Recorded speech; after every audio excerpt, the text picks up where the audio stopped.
Welcome back everyone to my world of stocks. In today's video, we're gonna finally take a look at three speculative AI stocks that you guys have been frequently asking me to give my opinion on. Now, all three of these stocks are down huge from the top. They've all lost more than half their value. A couple of them are down like almost 90% from the top. So talking about huge crashes here. And all of them are actually very interesting because they are high risk speculative, but they have a lot of future potential because of the work that they do in artificial intelligence, which we all know is, of course, going to be a huge mega trend of the future. And of course, AI is on everyone's minds these days, and that's probably why you guys have been asking me to give my opinion on these. I actually don't think I've ever talked about any of these three stocks on the channel before, so it's going to be very fun, very interesting to take a look at them. I'll give you my thoughts on each one. I'll let you know if I think they can turn things around, if there's anything kind of worth here investing in. I'll let you know if I plan to buy any of these, and I'll share my opinions on them. So I hope you enjoyed the video. Let's not waste any more time, guys. Let's just jump straight into it. All right, now the first of these will be a company called C3.ai, whose ticker symbol is none other than AI. So you can really see just how focused this company is on artificial intelligence. But ever since climbing up to over $180 a share shortly after IPOing in 2020, the stock has proceeded to crash straight into the ground, currently down close to 90% from the top. And it was actually even lower than that before this year because it had fallen all the way down to just $10, but has so far had a big rally here in 2023.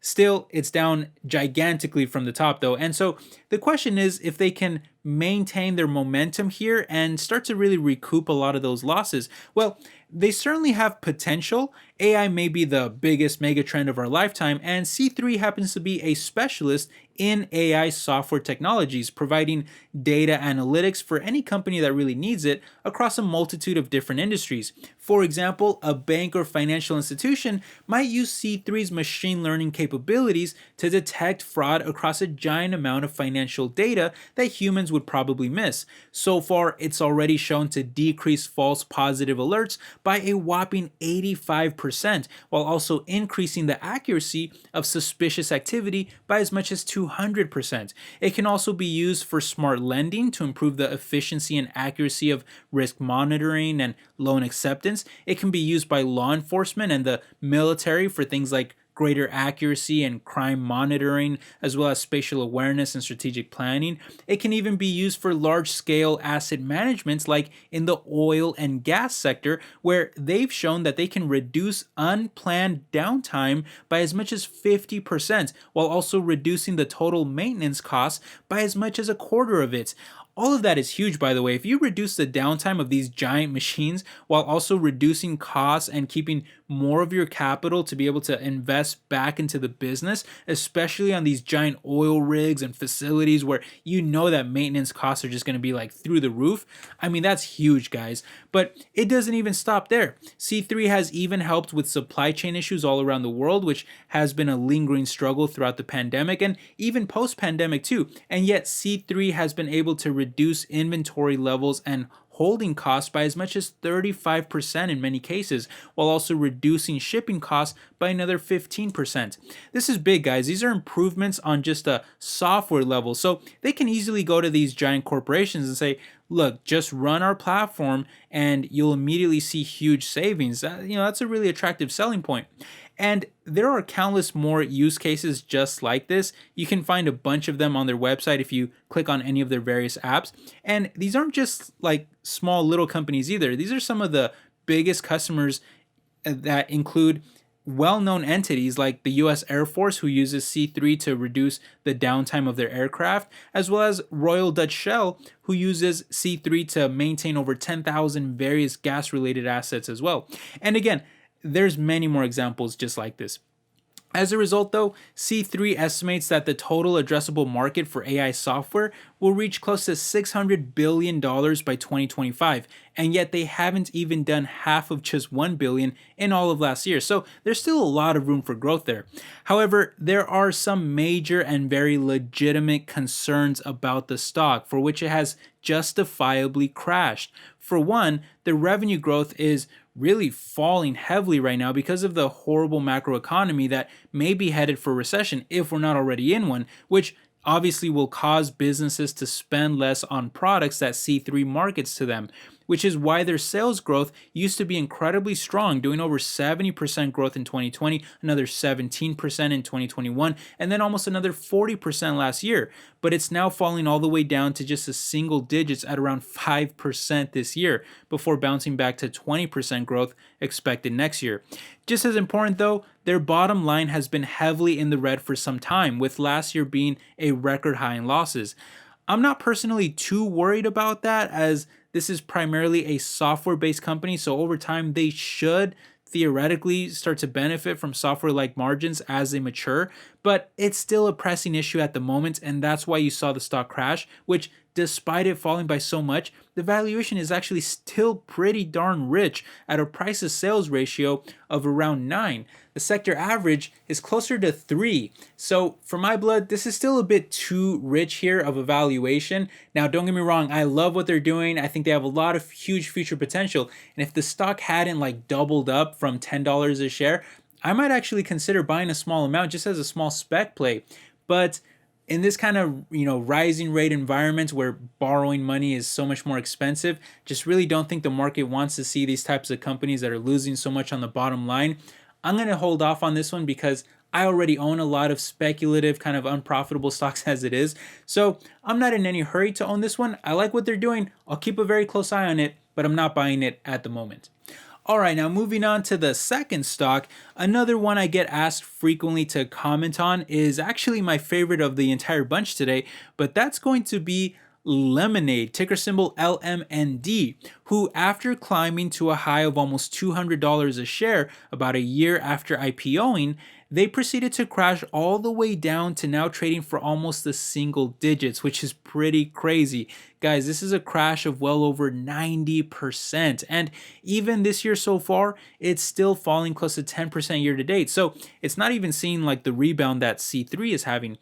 Like C3 though, this is another AI focused software company, but one that is primarily focused on disrupting the massive insurance industry. And it's doing this by using AI in virtually all aspects of its business, from the way that they measure risk and how they price their premiums, to even customer service and how they interact with clients.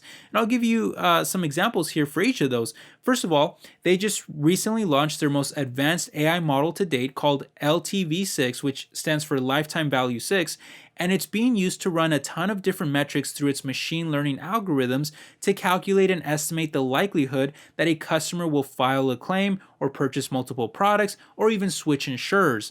And it's doing it with higher precision than traditional methods. In fact, they use hundreds of millions of customer interactions across 160 terabytes of data to train 50 different machine learning models, which they use to power their interconnected neural network. I know that's a mouthful, but it's a lot of stuff that they're doing here to analyze and search out the best customers and be able to offer them different rates and different things like that for their insurance products. On the customer service side of things, their AI chatbot system handles all of those needs in a much more efficient way than typical human insurance agents would, that tend to try to upsell you on things that you might not even need, and they're typically hated by customers. But the AI chatbot instead not only saves on costs, which they many times donate some of those savings to charity, but it also gets customers insured in just 90 seconds and can process claims in just 3 minutes. And while automated customer service bots tend to be hated, Lemonade's bot and the entire platform is usually well liked, as it holds a 4.9 out of 5-star rating on the App Store and is top rated over the competition. And by circumventing insurance agents that are trying to earn a commission themselves, Lemonade has been able to offer cheaper insurance directly to the consumer, which is how they've been able to start stealing market share from their bigger competition. Here's a chart showing first-time buyers of renters insurance over the past year, and you can see that Lemonade has already started to attract the second most amount of new customers, only behind State Farm. And when you actually convert these numbers to younger customers of less than 35 years of age, they're actually the most popular. That's huge, guys, because it means that Lemonade is more popular among younger customers that will grow and buy more of your insurance products over time as they start to generate higher income throughout their life. For example, take a look at this chart. Lemonade started at the bottom here with only a single insurance product, which was renter's insurance. But then they added pet insurance and their multi-line customers started to grow. Then they added life insurance and it grew more. And then they just recently added vehicle insurance in certain markets. And in those markets, it skyrocketed to almost doubling in size. Yet to this day, they still only have less than 4% of their customer base using multiple products, while the legacy players are, they have a whopping 60%. You might think that that's a bad thing, but in reality, that just means that Lemonade still has a lot of room for expansion. In fact, Geico is estimated to be over 50 times larger than Lemonade as a whole. And if Lemonade was to 10x as a company and then 10x again, they would still be smaller than even State Farm. So in other words, the sky's the limit here, guys. They have a lot of room to grow. And that's why you've seen their sales just skyrocket at times, like literally doubling in size last year, and still expected to grow by another nearly 50% this year, even with how horrible the economy is. Granted, it is expected to finally fall down to just around 20% growth next year, and that is a concern. And I think that's, probably because they already saw such high growth to begin with, and I just think that having really high growth is probably not sustainable in this economy. But that's really only made an even bigger deal when you look at their losses, because losses, this is something that they're really struggling with here, having now lost even more money on the bottom line than they even did in sales. And that's just unacceptable in this type of rising rate environment where borrowing money is so much more expensive. You can't be losing more money than you even do in sales. That's pretty bad. Wall Street is going to punish you for that. And that's why we've seen the stock crash despite the large future potential. Valuation wise though, it's actually starting to look kind of attractive. A PS ratio of around 3.5. That's almost the same as the sector. Considering their growth and the future potential of them, it's actually not that bad. I just can't stomach those huge losses. Man, if they didn't have those losses, I really want to pick up this stock. I'm going to be keeping a very close eye on them, because if they start to benefit from software-like margins in the future and they continue to grow, and the economy especially starts to recover, this could be a high flyer, guys. So I'm keeping a very close eye on Lemonade. I'm more attracted to Lemonade stock than I am C3. I understand their business a little more. I like it a little more. It's very tempting. I might pick up a small position as a spec play in the future, but for now, I'm just going to keep a very close eye on it, see if it dips any more here. Alright guys, that's going to leave us now with the third and final AI spec stock to watch, and this one is going to be Splunk, ticker symbol SPLK, who's actually been available as a public stock for much longer than the others and was even seeing some consistently strong performance for many years up until these last two, where it finally started to crash heavily, falling by over 60% from the top. But who is this anyway, and what do they do? Well, Splunk is a specialist at taking giant amounts of data and quickly analyzing and processing it using machine learning to help businesses run more efficiently, and it can do it much faster than human counterparts. It's looking very similar to C3 in my opinion, but when looking at it here, Splunk is really one of the leading providers of machine learning software to businesses at about 15,000 different customers that use it for things like cybersecurity, cloud integration, information technology, observational functions, and all kinds of other operations too. For example, the beer giant Heineken uses Splunk to handle most of their analytics with 25 million messages and signals processed between their apps every month. McLaren uses it to analyze data from over 300 sensors in each of their race cars. Honda used it to improve their repair times by over 70%. Carrefour used it to improve their security response time by 3 times the speed. Domino's has used it for an entire kind of digital transformation that they claim all of those data insights is one of the things that really helped them become the world's largest pizza company by sales. And even the clothing and apparel brand Puma has integrated Splunk software into their own online shopping platform to not only increase their revenues by $10,000 per hour, but it also helps them automatically detect any issues within 15 minutes, which used to take them hours to complete when it was done manually by humans. In all, Splunk is used by more than 90 of the top Fortune 100 companies, which is very impressive, and the numbers continue to grow. Unfortunately, though, that growth is slowing way down during this horrible economic environment. which we already saw hints of during the pandemic, where sales dipped by 6% in 2020 before returning to high growth in 2021 and then almost 40% gains in 2022. This year, though, they're slowing all the way down to just 7% before returning to double-digit growth, at least expected, the year after. They're going to have to pick up that growth, though, if they want to justify their high price-to-sales ratio of more than 4. However, their PEG ratio is actually pretty good at just around 1. Now, there's some trickiness to this because they haven't been profitable on a GAAP net income basis in each of the past 4 years. However, there's several reasons why this may turn around quickly, especially if the economy starts to get any better at all. First of all, free cash flow has actually been positive for many years up until the pandemic hit, and shortly after it became positive again. Then it reached a new record high last year, and now they're guiding for it to almost double this year as well. Meanwhile, they've been dramatically cutting costs, like in a huge way. Just look at this chart here of operational expenses. It's plummeted over the past couple years. And so if they're able to grow their sales again, which, keep in mind, they estimate their total addressable market at over $100 billion, while they only did less than $4 billion last year. So there should still be a lot of room to grow. Well, if they're able to keep their operational costs to a minimum, like they have been, and keep growing their sales, then you could potentially see some big profit growth over time. That's probably why most analysts have a much higher price target on the stock, even with how horrible the environment is right now.